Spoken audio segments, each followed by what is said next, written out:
parlons forcément pas de la même Europe. Non, surtout, nous ne parlons pas de la même Europe avec Jean Quatremer. Merci de nous retrouver ici à Bruxelles au Parlement européen avec Florent Marcellesi, Katia-Lynn Landaburu et donc Jean Quatremer. Alors, le gouvernement de Carles Puigdemont ou Puigdemont. Comme on dit à Madrid.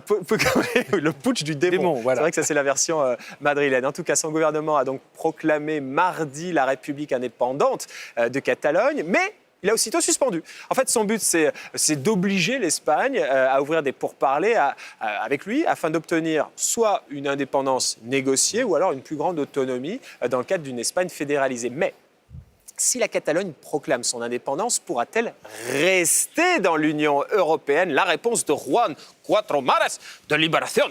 Moi, quand on m'en fait trop, je correctionne plus. Je dynamite. Je disperse.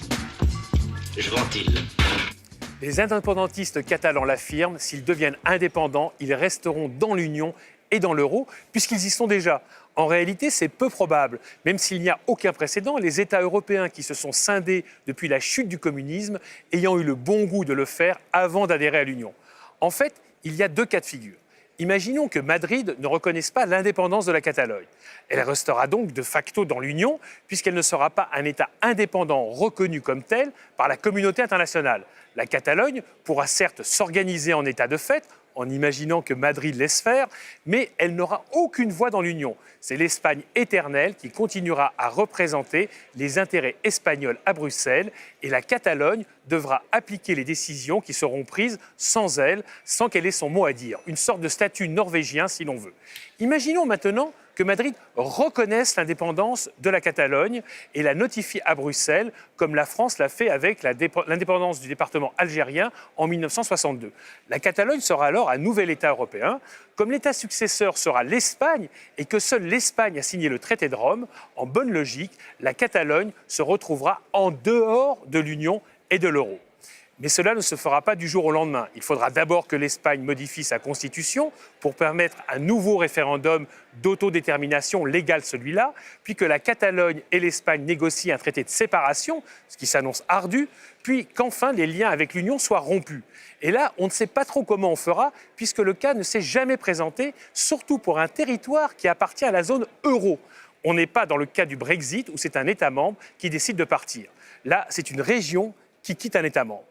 Bien sûr, il est possible qu'un accord politique soit trouvé pour garder la Catalogne dans l'Union sans en passer par une nouvelle demande d'adhésion. Après tout, il y a un gros risque de tempête financière si la zone euro perd ainsi un bout de son territoire qui pèse 2 fois plus que la Grèce. Ce qui est sûr, c'est que les indépendantistes catalans n'ont manifestement pas mesuré que la complexité de la tâche qui les attend et les risques économiques qu'ils prennent et font prendre à l'Union. Tout cela sent l'amateurisme à plein nez. Et voilà, tout cela sans l'amateurisme. C'est tous des amateurs. Tous des amateurs. Bah, c'est ça. Bah voilà. Sauf Jean Quatremer. Et s'il m'avait consulté, ça ne serait pas passé comme ça. Je crois que Rajoy va t'appeler demain. La question, finalement, Florent Marcellesi, si ça n'avait pas été des amateurs, mais des professionnels, ils auraient fait quoi? Qu'est-ce qui fait la différence entre des professionnels et des amateurs? Principalement, c'est d'avoir cherché à avoir un cadre accordé avec Madrid dans la légalité, ce qui aurait permis effectivement d'arriver à une solution qui soit dialoguée, négociée, avec des garanties, par exemple, sur un référendum qui soit légal et reconnu par la communauté internationale, parce que pour l'instant, effectivement, c'est reconnu par personne. Donc, ce qu'on a besoin maintenant, c'est de faire baisser la tension et de revenir un peu plus de rationalité dans tout ça et d'avoir effectivement une négociation tout à fait logique entre Madrid et Barcelone. Katia-Lynn, ce que dit Jean, c'est que les indépendantistes, ils misent sur le fait qu'ils vont rester dans l'Europe, ils vont rester dans la zone euro. Mais ils ont raison. Je veux dire, ils représentent un tel poids économique au sein de l'Espagne et même au sein de l'Union européenne. Jamais Bruxelles, qui ne dit pas grand-chose pour l'instant, qui soutient un petit peu Madrid, mais jamais Bruxelles va les laisser au banc de l'Union européenne. Il pourrait le faire. Le problème, c'est que, comme le dit Jean, c'est un cas qu'on ne connaît pas. On n'a jamais vu une région qui a voulu quitter un pays et rester dans l'Europe. On est tout à fait dans le scénario inverse que le Brexit. Hein, comme l'Écosse. Ah oui, il y a eu l'Écosse. Mais là, en Écosse, ils ont été beaucoup plus malins.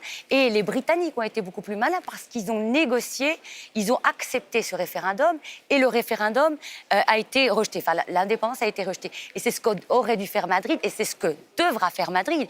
Ramener tout le monde à la table des négociations, négocier une réforme de la Constitution, c'est la seule solution.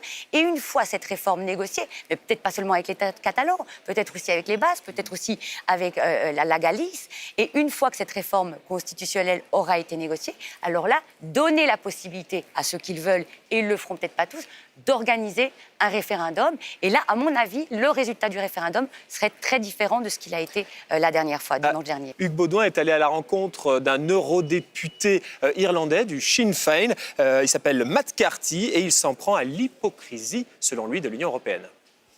We are told that the EU stands for peace, democracy and human rights. Where were those values on Sunday? If you dare to use the council meeting to talk about peace or democracy without standing clearly for those values in Catalonia, then the people of Europe, the people of the world will rightly consider you to be nothing more than a shower of utter hypocrites.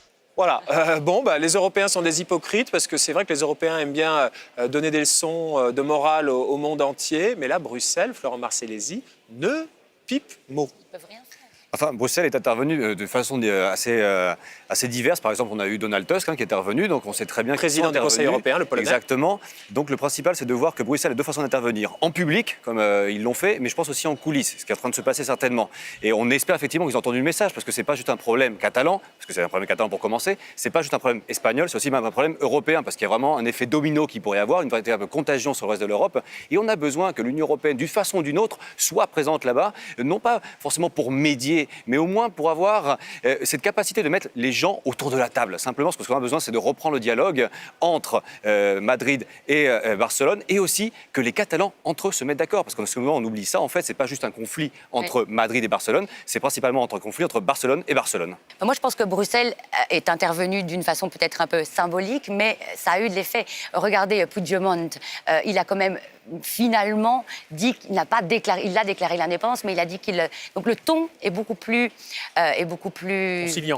Merci beaucoup, Jean. Le ton est beaucoup plus conciliant, et je pense qu'il y a trois raisons qui a fait que Puigdemont a mis de l'eau dans son vin. Il y a les manifestations pour l'unité de l'Espagne, il y a les menaces du milieu des affaires, et on sait que son parti est très proche du milieu des affaires, et puis il y a cette menace quand même de l'Europe qui dira, on ne sait pas ce qui vous arrivera, si vous ferez ou non partie de l'Europe, si vous ferez ou non partie de la zone euro, et ça c'est un point capital. Merci Katia Linanda-Bourou d'avoir participé à nouveau à cette émission. Merci Florent Marcellesi. Merci Jean Quatremer. Merci à Hugues Baudouin, à Solène Dupont-Delestrin et à Michel Levigourou-Descheuch d'avoir préparé cette émission, une émission qui touche à sa fin, mais vu que c'est tout le temps la faute à l'Europe, rendez-vous la semaine prochaine sur France Info, bien sûr. Where else? Nous ne parlons forcément pas de la même Europe.